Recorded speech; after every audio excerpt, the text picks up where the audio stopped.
360 Headlines is brought to you by Flamingo Paint and Napa Foods. Heaven Black Insecticide Spray and Coil. One person dies of suspected anthrax in the Upper East region after eating the carcass of an anthrax-infected dead cow. Also coming up, Member of Parliament for Daboya Mankarigu Alhaji Seini Mahama condemns attack by the youth on Daboya Police Station. And elsewhere on the international front, OPEC Plus begins meetings that may agree further output cuts in crude oil production.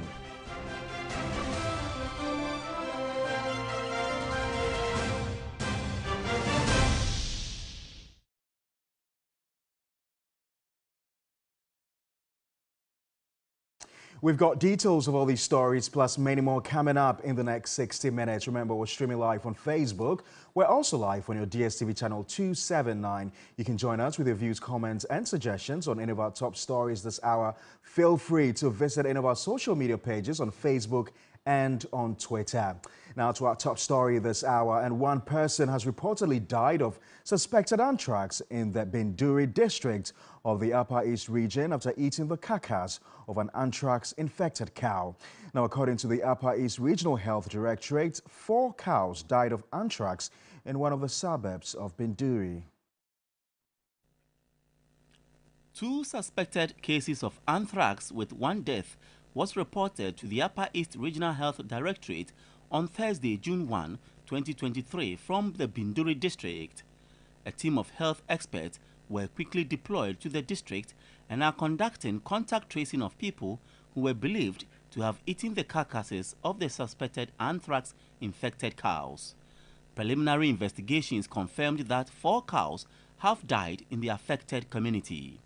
11 suspected cases have so far been identified, and contact tracing efforts are underway in the affected communities. The Health Directorate therefore cautioned the public, particularly communities and residents sharing borders with Binduri, to be on high alert and report any suspicion to prevent further spread of the disease. At the moment, samples from all suspected persons are being taken for testing to inform appropriate action and treatment. Medical experts have intensified risk communication about the disease and its prevention. They are also urging members of the community to refrain from eating the carcasses of cattle without establishing the cause of death. Cattle owners in all districts and adjoining ones are also urged to access veterinary services for holistic control of the disease. Now, let's stay a while longer on this story. Professor Richmond Aite is a lecturer at the School of Public Health, University of Ghana. Thank you, Prof, for joining us live on Zoom. Let's begin this way. So what is anthrax, and what can you explain? How can you explain this to ordinary Ghanaians? Good evening to everyone. So anthrax is a bacteria disease that is infectious because it can move from one person to another. It can also move from animals where you usually have the anthrax bacteria living in. In this case, like we have seen, because the animals have the anthrax and people ate the carcass, that's when they had it. But this is just one of different routes by which you can get anthrax being transmitted. And what are the risk factors, and what must the public do if indeed what you're hearing is true? Normally, there is a system that ensures that we don't have anthrax passing on to animals and also to humans. There is vaccination in place. There is all kinds of veterinary processes in place that prevent that. When these systems, there are failure in it, when people are not vaccinating the animals or they come into contact with other animals that are not vaccinated, then you have transmission. There is also processes in place to ensure that before an animal is slaughtered for human use, human consumption, it has to be also certified by appropriate veterinary officers. Sometimes these things are not followed, and that's when you have a condition like that. It is important for the general public to know that your health is very important, and therefore before you consume anything, it's important to ensure that you are not getting exposed to something that may have affected the food. That's why you have to buy meat, especially from certified sources. We trust that the veterinary systems that we have will be able to protect us. But sometimes when things like that happen, then we see that there's a failure in the system and we have to take corrective action. Thanks very much. Professor Richmond Aite is a lecturer at the School of Public Health, University of Ghana. And now, Member of Parliament for Daboya Mankarigu, Alhaji Seini Mahama, has condemned the attack by the youth on the Daboya police station. He says the actions of the youth are a slap on the peaceful coexistence that has existed between the police and residents. On Friday, June 2, police in the Savannah region stormed the Daboya community and arrested 118 people. This was after some youth attacked and vandalized the Daboya police station. The suspects were all transported to the Northern Regional Police Command for screening. 23 of the suspects were released after police being profiled by the police. The remaining 95 are still undergoing screening. Member of Parliament for the Daboya Mankarigu constituency, Alhaji Seini Mahama, was in the Daboya community to interact with the chief and to also assess the damage caused by the youth on the police station.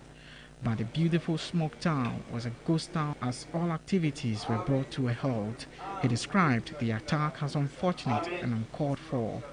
I want to hand over the constituency to a progressive youth, so that tomorrow I will say, look, I, Alhaji Seini Mahama, when I became the MP, so and so went to the people. The greatest resource in this world is the human resource. Why? That is the resource that can put the factors of production in their appropriate combinations to produce a product and a service. If you don't do that, any society that doesn't have a product, it's no society, it has no future. Savannah Regional Chairman of the ruling MPP, Alhaji Idrisu Sulemana, appealed to the youth to desist from taking the laws into their own hands. The youth should always consult before they act. They should respect the leaders of their communities. I think that is the only advice I can give to the youth, so that if they consult and consult well, things like this nature will not happen. For his part, Secretary to the Paramount Chief of the Wasipe Traditional Area, Jantongrua, Peter, appealed to the IGP to temper justice with mercy. I wish to, on behalf of the Waspera, plead with the Inspector General of Police to have mercy on the people of Daboya. Relax what is happening currently. We must find a way of permanently resolving this issue. A renewed land dispute between Gonja and Mamprusi warriors at Lukula and Mintasem in the North Gonja district of the Savannah region led to the death of one person. Several houses were burnt. Now, sending the military to conflict zones is not the solution to resolving or ending chieftaincy disputes. That's according to the Dean of Academic Affairs of the Ghana Armed Forces Command and Staff College, Professor Vladimir Entredanso. He told TV3 no amount of security deployment to the northern parts of the country will bring lasting peace until politicians act responsibly. Several lives have been lost and properties worth thousands of Ghana cedis destroyed in various chieftaincy-related conflicts in the northern parts of Ghana over the past decade. This month started with a renewed land dispute between Gonjas and Mamprusis. Later, a heavy security was deployed to the area to ensure peace. The decision to deploy security personnel to conflict zones in parts of the country, according to the Dean of the Ghana Armed Forces Command and Staff College, Professor Vladimir Entredanso, cannot stop the conflict. Innocent feuds are not resolved just using the military to quieten the place at any time. So the military will go in, or the security personnel will just go in, soften the ground, make the place quiet, and we think, oh, it's resolved. No, it takes a lot. Speaking after the closing ceremony of the Ghana Armed Forces Command and Staff College 2023 Peace Operation Training Program, Professor Vladimir Enchu-Danso added that until politicians stop interfering in chieftaincy issues, no amount of security deployment will end such conflicts. Almost every part of the country where there are this kind of internecine feuds, when they erupt, we just send the military there to quieten the place and we stop. The things that prompt the conflict, if they are not removed, and they can only be removed by the politicians. Okay. Unfortunately, most of the feuds in the north are engineered rather by politics. For the former Deputy Commandant of the Ghana Armed Forces Command and Staff College, Brigadier General Daniel Kwejo Frimpong retired, the issue of conflict in the northern parts of the country can only be solved when the underlying issues are dealt with head-on. He added that the changing nature of armed conflict across the globe requires that efforts at ensuring peace are undertaken in an integrated manner. Leadership is very important. I are taught that snake we are catching for lunch, grab it by the head or the neck. The rest is all rope. Similarly, it is said that leadership is cause, the rest is effect. If you have good leadership, problems will be solved. And leadership must be sincere, it must be honest, and it must be backed by integrity. The Ghana Armed Forces Command and Staff College 2023 Peace Operation Training Program was for senior officers and some civilians from various government sectors and media organizations. Joseph Armstrong, Go WTV3, Accra. Away from that, former Auditor General Daniel Yao Domelevo says the Supreme Court's ruling that described his forced leave directive as unconstitutional is better late than never. In the following report, my colleague Noble Crosby Annan digs up the history of the issue and various responses to the Apex Court's ruling. Town 3 years ago, 3 years after, it still is. On June 29, 2020, President Akufo-Addo directed the then Auditor General, Daniel Domelevo, to proceed on his accumulated annual leave of 123 working days. The number of days eventually increased to 167. The President's decision to ask the Auditor General to take his leave is said to be based on Sections 21 and 31 of the Labour Act 2003, 651. The request of the Auditor General to proceed on leave was seen by many as an attempt to kick the Auditor General out over his resolve to surcharge officials, including top appointees like the then Senior Minister Yawo Safo-Mafo. Indeed, some civil society organizations raised concerns of a possible scheme to push him out. But in all of this, the Auditor General did not go without a fight. The Auditor General Daniel Domelevo asked President Akufo-Addo to reconsider his directive for him to proceed on his accumulated leave. According to him, although he was aware that his work was embarrassing the government, the directive from the President had serious implications on the constitutional independence of the office of the Auditor General. Daniel Domelevo was not alone in this fight. About 435 civil society organizations launched a campaign to put pressure on the presidency to rescind its decision to compel the Auditor General to proceed on leave. The coalition of CSOs believe the President's directive to the Auditor General, who is reputed as a staunch anti-graft campaigner, flouts the spirit and letter of the 1992 Constitution. The manner in which the questions regarding Mr. Domelevo's date of birth, which formed the recent basis for the President's letter, were not handled in accordance with the constitutional directive in Article 23. The coordinated actions of the Office of the President and the Audit Service Board Chair on this matter further confirms our belief that Mr. Domelevo has been unfairly targeted. Although the CSOs were confident that the President will heed their call to return the Auditor General to office, that did not happen, as Johnson Ekwuamu-Asiedu was sworn in as new Auditor General in November 2021.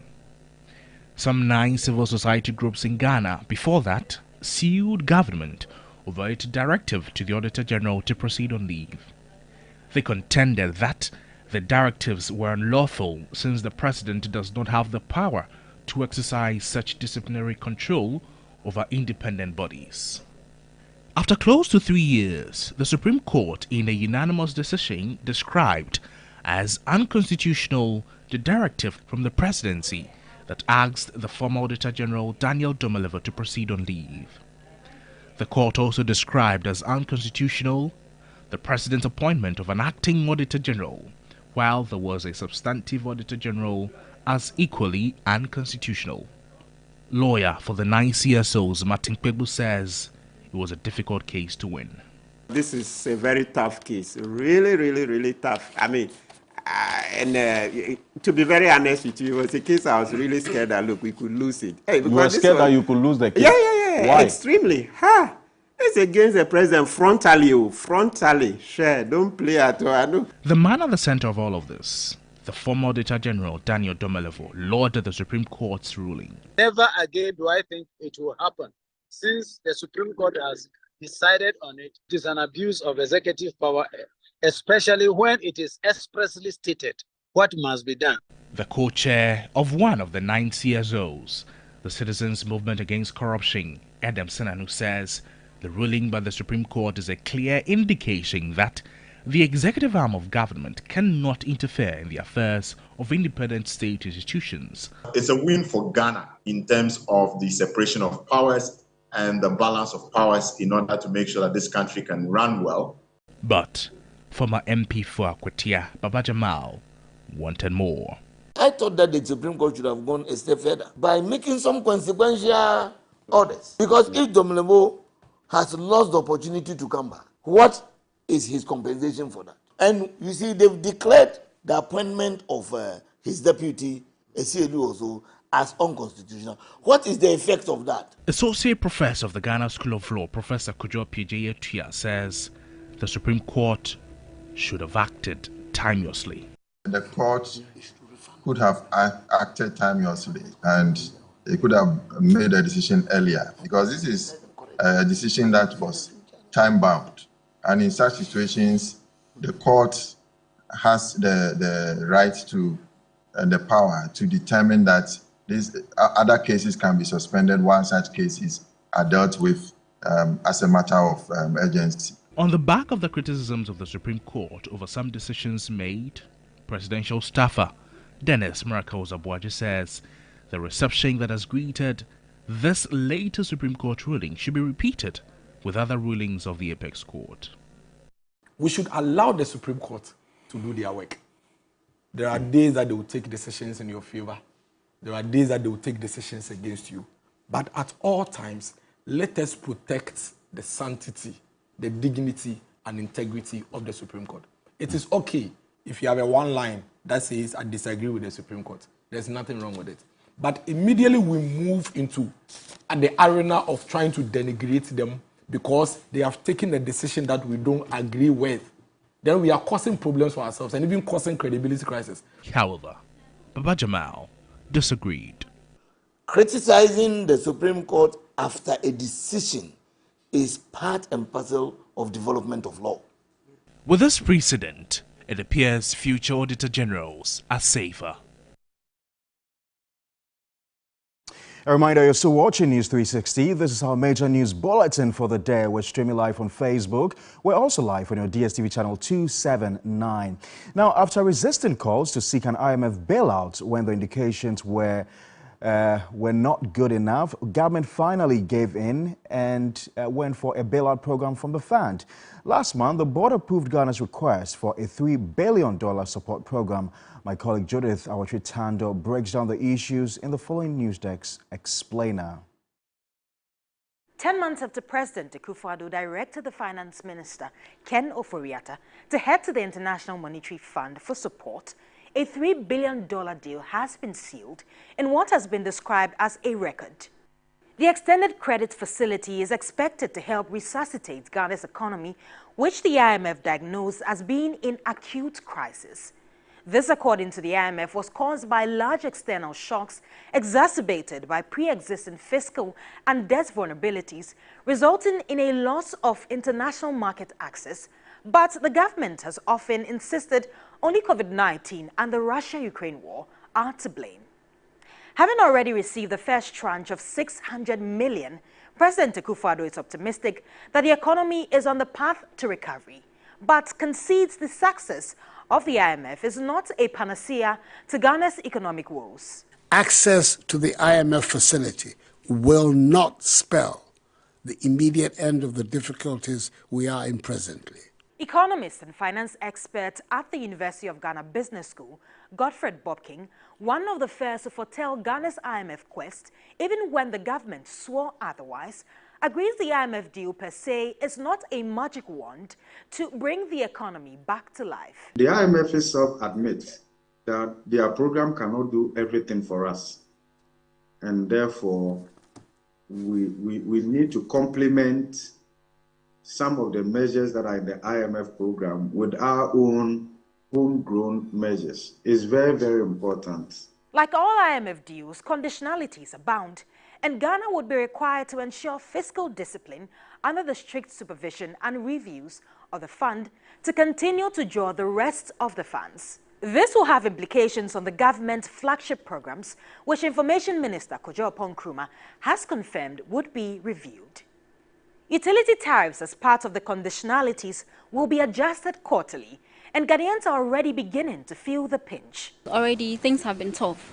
You know, economically going to the market, buying foodstuffs, everything has been increased. And so increasing tariffs at this point in time, I think is just not the best idea. Because if anything, the government should be thinking about the layman, the people that do not even really have much work to do, but yet they are charged to pay utility bills. Things are very bad. Thinking of income, because at time you work, at the end of the month, you are taking, let's say, 400 cedis at the month, and now electricity bill will come, let's say, 300, 400. How much are you going to spend on yourself and the electricity bill?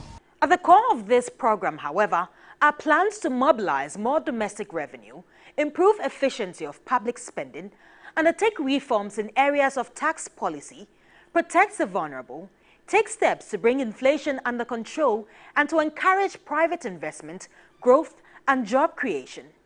Even though President Akufo-Addo and his under-fire finance minister are at variance as to whether Ghana will return to the capital market anytime soon to borrow, economist and political risk analyst Dr. Theo Echampong corroborates the position of the finance minister. We only just signed the IMF program, and the biggest challenge ahead of us is to restructure our external debt.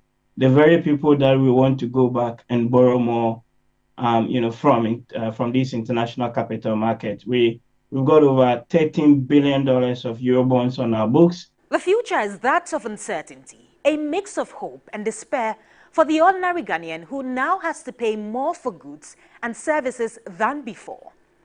But who would have thought Ghana would be under an IMF program under the Akufo-Addo-led government? We are not going to the IMF. Whatever we do, we are not. The consequences are there.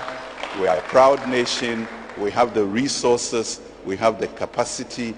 Don't let anybody tell you. But the narrative changed on July 2022 when Ghana initiated talks with the IMF for a bailout. Government would rather it is called a liquidity support or an extended credit facility. By December 2022, the IMF staff level agreement was reached. The most part between the staff level agreement and the executive board approval of the deal was used for debt restructuring, both domestic and external. Ghana's debt was far in excess of its economy and had become unsustainable, so restructuring was a necessity. The domestic debt exchange in particular was faced with fierce resistance, highlighted by protests from Labour, pensioner bondholders, and individual bondholders. They would simply have none of what was described as haircut on their investment return. We therefore urge the Board of Trustees of all pension funds not to honor the invitation to participate in the so-called alternative offer for pension funds. Any attempt by government or the Board of Trustees of pension schemes to undermine the MOU will be fiercely resisted by organized labor. On the part of external debt, it has been a fairly smooth ongoing process as engagements with the Paris Club, whose cooperation is critical to the success of the deal, are far advanced. But it does appear to be a desperate situation that saw President Akufo-Addo literally begging bilateral creditors to come to the rescue, case in points being meetings with Germany's finance minister, Christian Lindner, and later Japan's Prime Minister, Fumio Kishida. He also had the assurances of Vice President of the United States of America, Kamala Harris, on this subject when she visited Ghana in March. In particular on this trip, I intend to do work that is focused on increasing investments here on the continent and facilitating economic growth and opportunity. Having missed previously set timelines, many, including leadership of the minority in Parliament, had doubts when the government said the deal would be sealed latest by May. It's not going to happen. I mean, I urge our minister responsible for finance to be truthful to the people of Ghana and be candid enough to say that, yes, the timelines, I said A, B, and C, but we can't make it. The earliest will be beginning third quarter. Third quarter? Beginning third quarter, July, August. That's the earliest. Ghana has a deal now and has even received the first tranche of the cash, and those who thought otherwise must have egg on their faces. But the most important thing is how an IMF deal will deal with the high cost of living Ghanaians are going through. For the minority in Parliament, Ghanaians will have to brace themselves for the worst under the Akufo-Addo-led government. To some more stories this evening, tidal waves continue to ravage Anglo Beach, a community in the Shama district of the Western region. Western Regional Correspondent Pa Kojo Peters visited the community and has come through with the following report. This is Anglo Beach, a community in the Shama district of the Western region. The once beautiful community is gradually being washed away by tidal waves.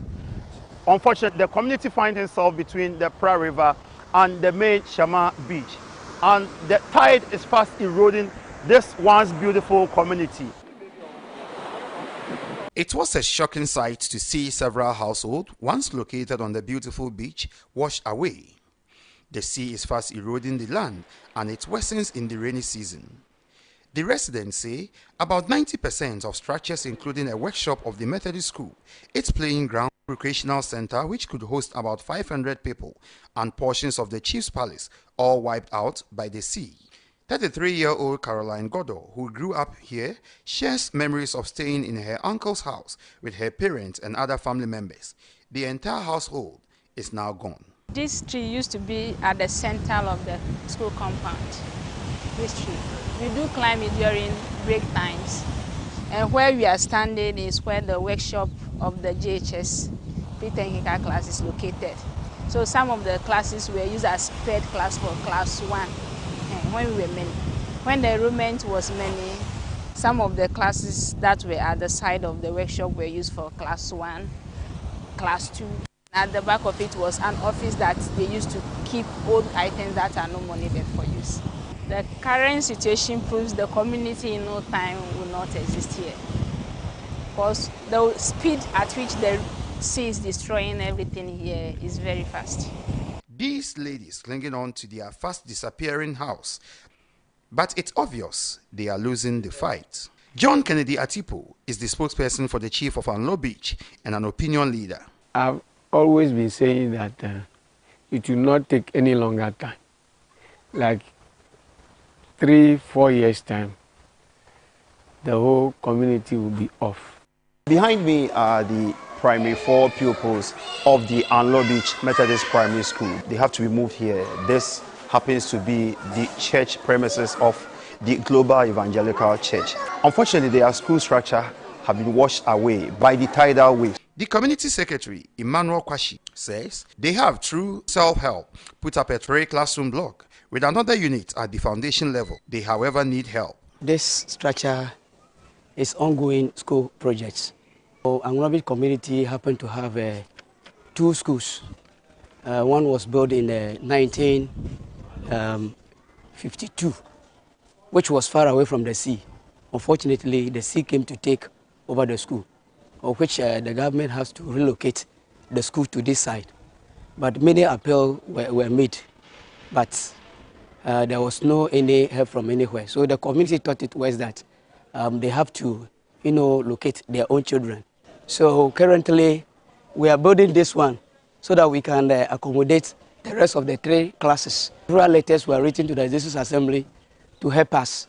They came and they have seen the project ongoing, and they have promised that they are going to bring item in order for the project to continue. But as at now, we have not heard from them. District Chief Executive for Shama, Ebenezer Dazi, says plans are far advanced for them to relocate. The only way to salvage the situation is to relocate them to the new area that has been allocated for them. But Assembly Member for Anlo Beach, Samuel Bolu, dismisses this. Even the resettlement that we are talking, at the moment we are not saying that the state institutions like Caesar State whatever should come and put up houses for the community. I think they do fine, but the areas that are to go and settle, some kind of social amenity should be provided. And that is what we are asking for at the moment.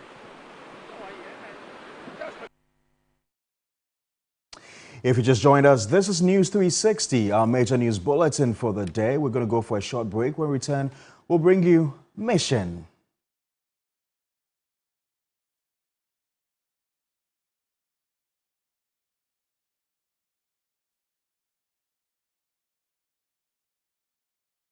Gentlemen, we're going to demonstrate to you the superior properties of Flamingo paint as compared to other paint brands on the market. We take equal quantities of Flamingo paint and this ordinary paint. We then dilute them with water. And now, let the test begin. The gentleman on the left is going to apply the ordinary paint, and the gentleman on my right will use the Flamingo superior paint. As you can clearly see, Flamingo has the obvious better hiding. Furthermore, Flamingo has painted a much larger area. You know, 1 bucket of Flamingo paint is equal to several buckets of any other paint brand on the market. Flamingo paint is made with superior formulation to give superior durability, superior hiding, superior coverage. Flamingo paint, simply superior. You need to ask yourself, where do you want to go? No matter who you are, trust yourself. Doing big. Break the rules, not the laws. Keep pushing. Everything is possible. Trust yourself. Life is about confidence. Africa, it's your time. Some live with confidence. GASM, with over 50 years of experience, has various grades for various jobs. The GASM Extra 42.5N is suitable for ultra-high strength structural application like bridges, dams and high-rise buildings.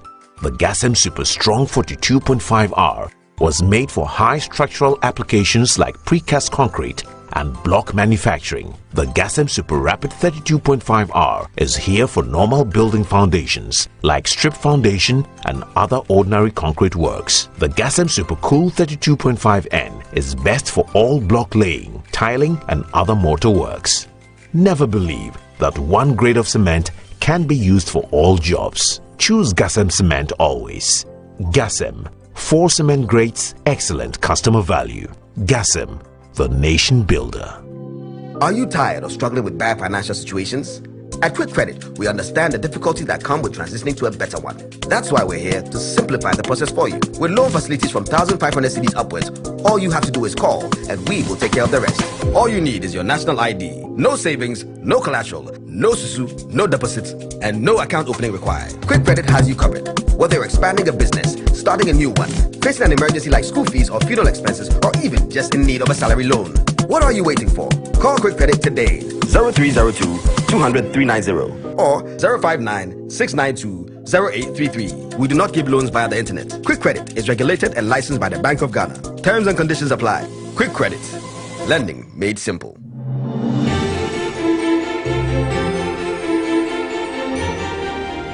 The sweet scent of rose in the morning brings me so much joy. Inspired by damask rose and infused with 100% natural rose oil. Introducing new Clay Soft Perfume Beads Washing Powder. It's like bringing a garden with you everywhere with this wonderful perfume. Take a garden with you everywhere you go with Clay Soft Perfume Beads Washing Powder.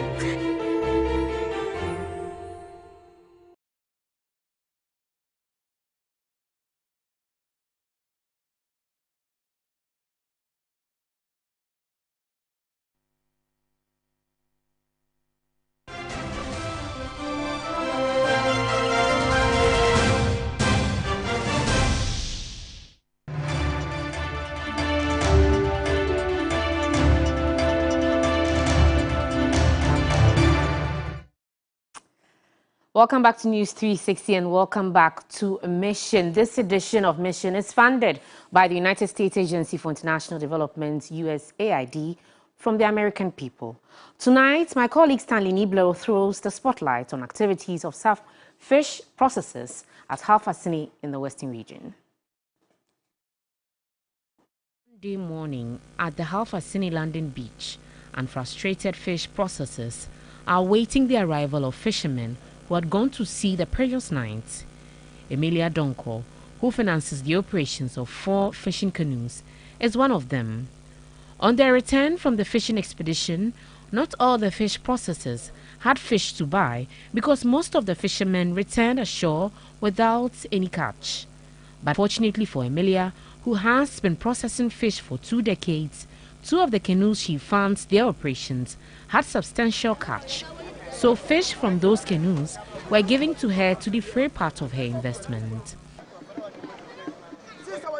The news team followed her home to observe how the fish is handled.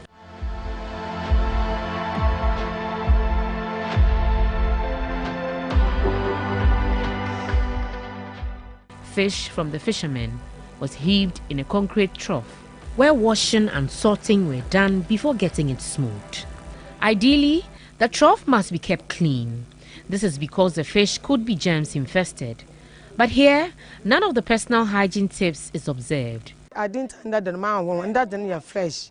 If you be uncle, not on doors soon, and with the mayor and yana what to if you be into the man, the man one tiny day, Mr. A young Damala, Nasadi, Nakadana Canal, no need doom today, we'll rather have that will be where chat. One need to my brown command, and out of no one when you are doing. But all your flesh and I'm not the brass hour, one noon do not only a white. Into a boy, you know, Nobacas, I'm not. I'm been. She's not only fish processor doing this. Beauty Agbado has been into fish processing for 2 decades. She has vast experience, but not in safe fish handling. At her processing facility, safe fish is not prioritized as well.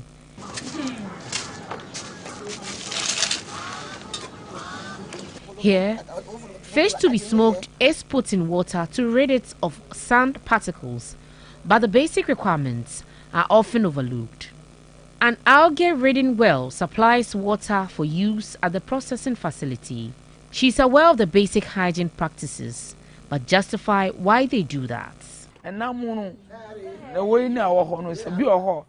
Do now, now, baby, or now, they are okay. I am to meet you. Be on I, be all, they now on pet, and now until you be on shampoo. Fish processed in this environment will eventually end up on the tables of households. Fish processed unhygienically has the tendency of severely affecting the health of consumers, a reason fish scientists have been advocating for safe fish handling.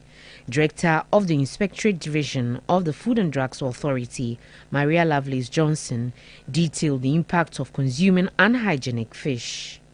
When you ingest it itself as the microorganisms, I mean, you ingest that infective dose, then you start seeing the stool, vomiting, all those headaches, nausea, and all of that. There are some too that even produce toxins. So even the processing may kill the microorganism, but the toxin is there, and the toxin may be thermostable.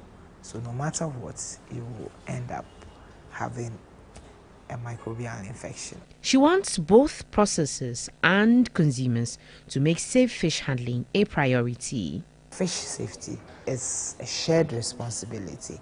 It is a collective responsibility.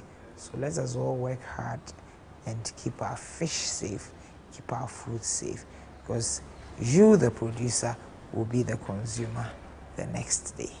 But fish processors have the responsibility of ensuring that fish that ends up on plates of consumers are hygienically processed.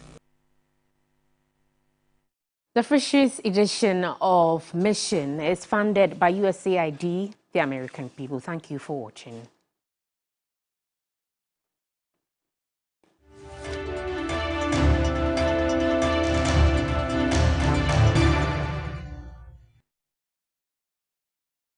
Thanks, Aisha, for bringing us Mission.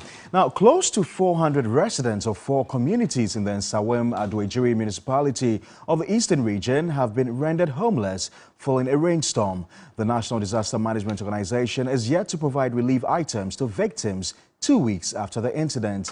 Richard Bright Ado has come through with the following report.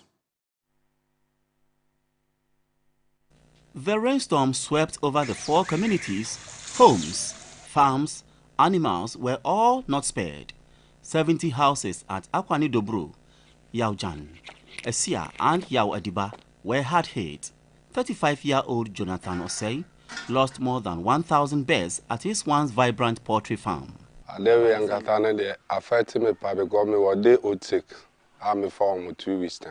bought day-old chicks 2 weeks ago, but I lost everything. I am badly hit. NADMO came around, but did nothing. I took loan for this project. Many families here are traumatized as a result of last 2 weeks rainstorm.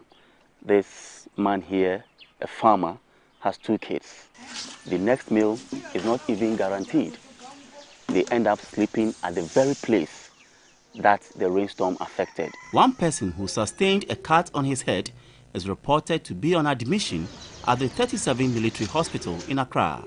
55-year-old Lydia Pia says she is lucky to have survived. The roof of her house was ripped off. This is where I spent the night. I have nothing, no roof over my head.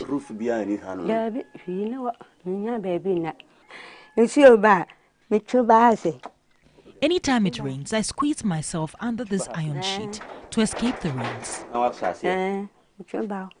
The only public basic school in the Akwani township was affected. The municipal assembly is yet to provide shelter for those rendered homeless. We've informed NADMO, informed the municipal assembly. NADMO came here to look at the situation, but asked us to get something from the distance, to get the release items, even to get something to put our heads on, the clothing, nothing, food item, nothing has come so far. Meanwhile, Deputy NADMO Director for Nsawam Adwejiri said a report on the incident has been sent to the regional office for assistance. When we get such a disaster, we also report to the region and then also to the assembly, municipal assembly. So they are mobilizing. So we are also looking forward to see what they can give to the office so that we also go and then see the people, help them out of what we get from the region and then also from the municipal assembly. For many here, rebuilding their homes remain a topmost priority. Richard Brightado, TV3. You're still watching News 360. Still ahead of the bulletin. If you're a supporter of Manchester United, I empathize with you. You must be bleeding profusely from this afternoon's defeat. Sports News brings you all the very latest, coming up shortly.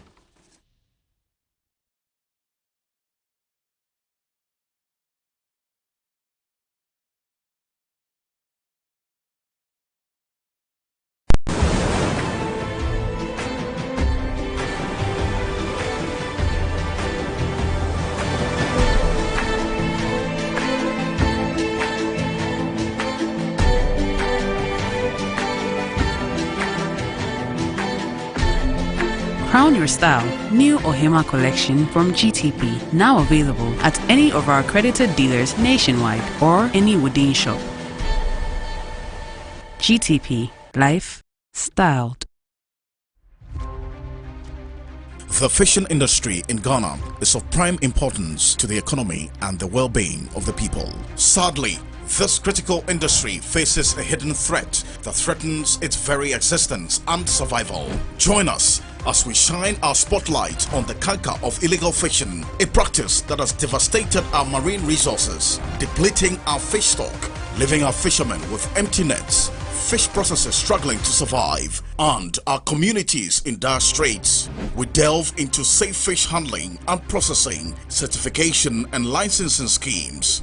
We focus our sharp lenses on child labor and trafficking in fishing communities to demand accountability and responsiveness from duty bearers. Join Three Foundations advocacy for Ghana's fisheries recovery through missions compelling and captivating advocacy. Keep an eye out on TV3. This program is under the auspices of the Feed the Future Ghana Fisheries Recovery Activity, funded by USAID, from the American people, live on News 360 and across all Media General social media platforms. What's your take on an ideal guy? I'm attracted to sapiosexuals. Oh, sapiosexuals. Cool. The smart guy. See, I am one. What's your take for the constitutional review? See, they are really disturbing. They are worrying. Review. Constitutional review. The call for a constitutional review is not a bad call. Really? At all. Especially in the light of the fact that some laws have outlived their usefulness. It was just gentlemen. I think Afena-Gyan. Afena-Gyan? Who doesn't know Afena-Gyan? Excellent footballer. Dangerous. Tactical. There's this show on TV. It's a music show. Mentor. I like Mentor. See, my family watches Mentor. Everybody. Hey, see, everywhere Mentor. Where edition? Eh? Where edition?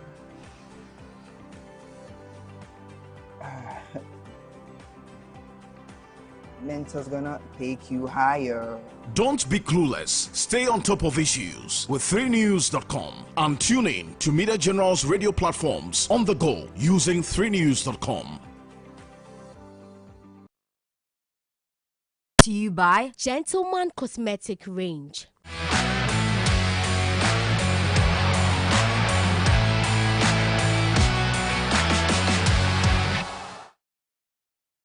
It's time for sports here on News 360. I am Aniela Alote. We start off in England, and Manchester City remain on course for the treble after Ilkay Gundogan scored twice to give victory over Manchester United in the FA Cup final at Wembley. Having already won the Premier League title, City now go into the next Saturday against Inter Milan in Istanbul with the opportunity to emulate United's feat of 1999.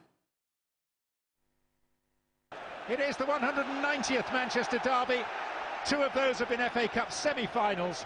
This is the first time they have ever met in a final. Lindelof with the header and the shot, and the fastest goal ever in an FA Cup final is fired in by Ilkay Gundogan.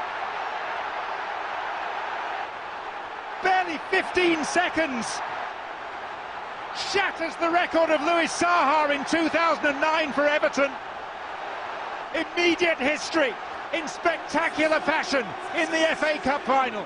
Bruno Fernandes looking for Wan-Bissaka. Yeah, they're asking the question. Bruno Fernandes is right in the face of the referee, Paul Tierney. Possible handball. Well, there's no doubt his arm is up as soon as Wan-Bissaka heads it.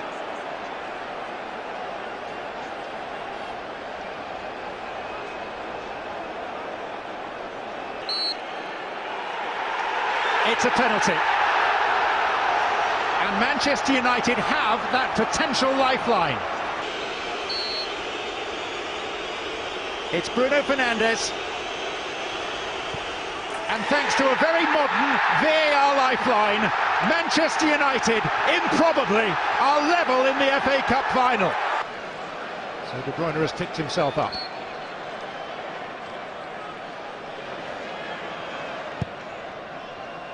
And it's towards Gundogan, and it's crept in. Nowhere near as cleanly as the first one. Different foot, same outcome. City back in front. But somehow it's just crept its way in. It bounced over the knee of Varane, and De Gea thinking that it would be blocked. And it wasn't. They're struggling to get across. Yes, he gets a hand to it, but it's practically in the net by then.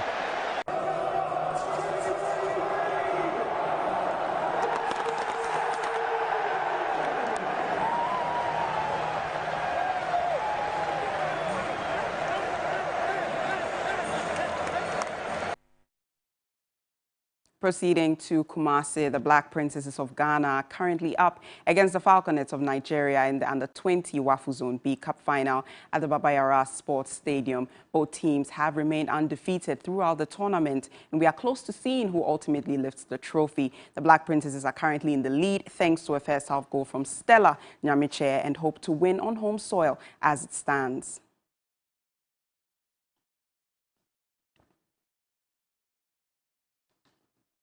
Heading over to tennis, Coco Gauff used her greater experience to fight back down against 16-year-old Russian Mira Andreeva to reach the French Open fourth round. American seed Gauff, who is only 19, remained calm and turned the match around to secure victory.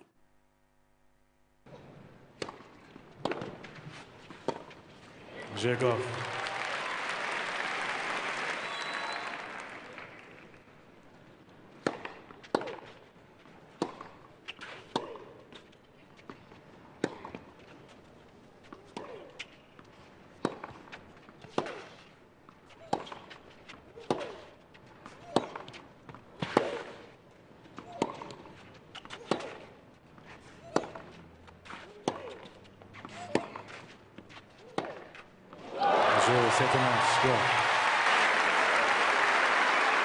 Elle se qualifie pour les huitièmes de finale, l'américaine Coco Gauff.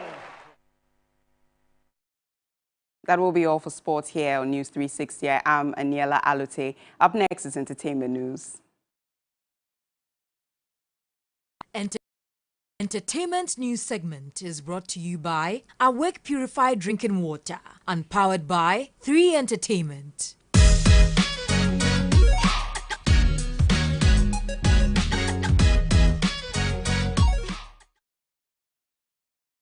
Acting Dean at the School of Performing Arts, University of Ghana, Professor Awo Mana Siedu, has appealed to the government to complete the abandoned 1,000-seater capacity ultra-modern drama studio started some 20 years ago. According to the associate professor, the neglected facility has negatively affected effective teaching and learning in the school. Arts particularly unfortunately are always at the bottom of the heap. Let's not go too far about regions. We have a huge theatre complex on campus that was started in 2004. It's still not finished. Yes.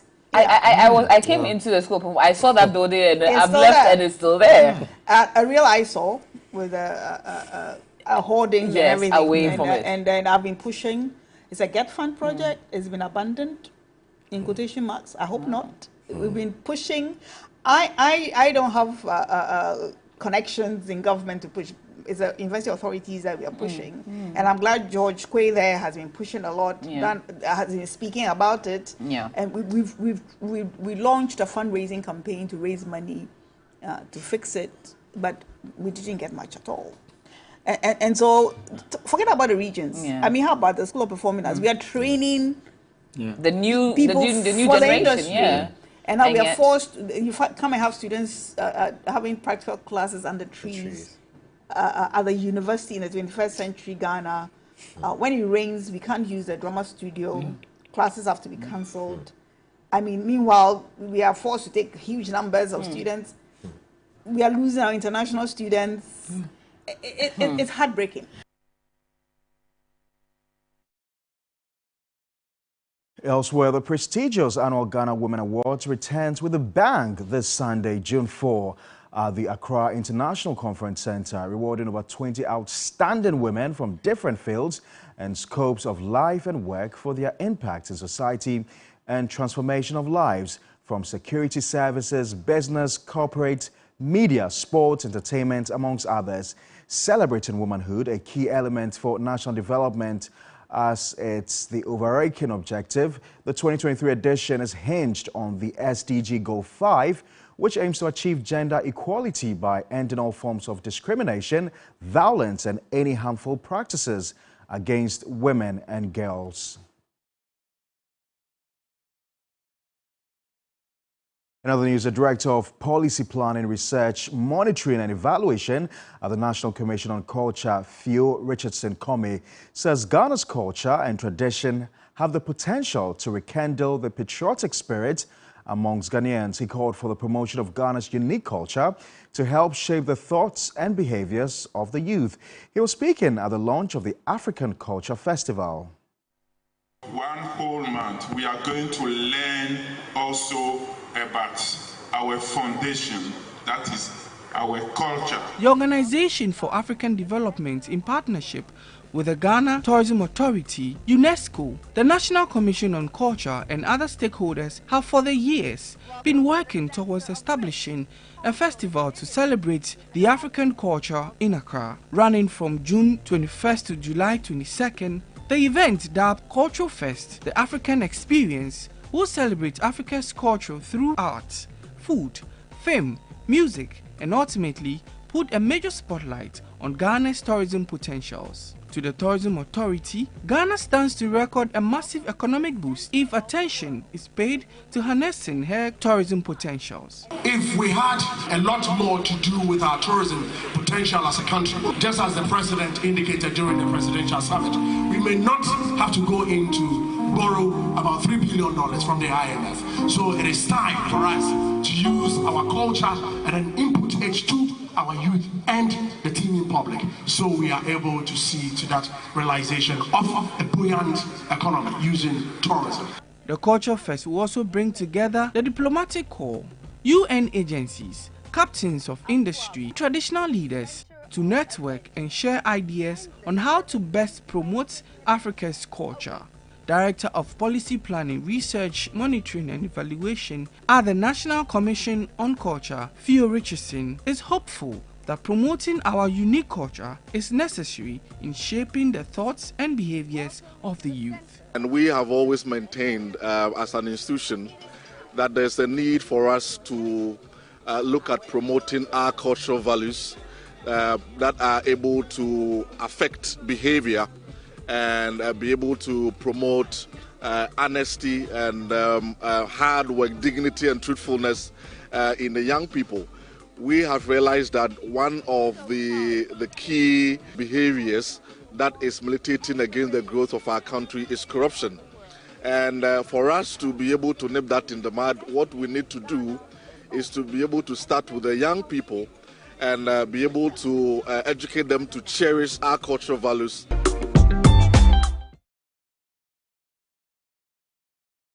Well, find more international news and entertainment news, as well as all of the news we've shared with you here tonight on 3news.com. That's it for this edition of News 360. My name is Aisha Yakubuhali. My name is Parkwisi Asari. Thanks for watching.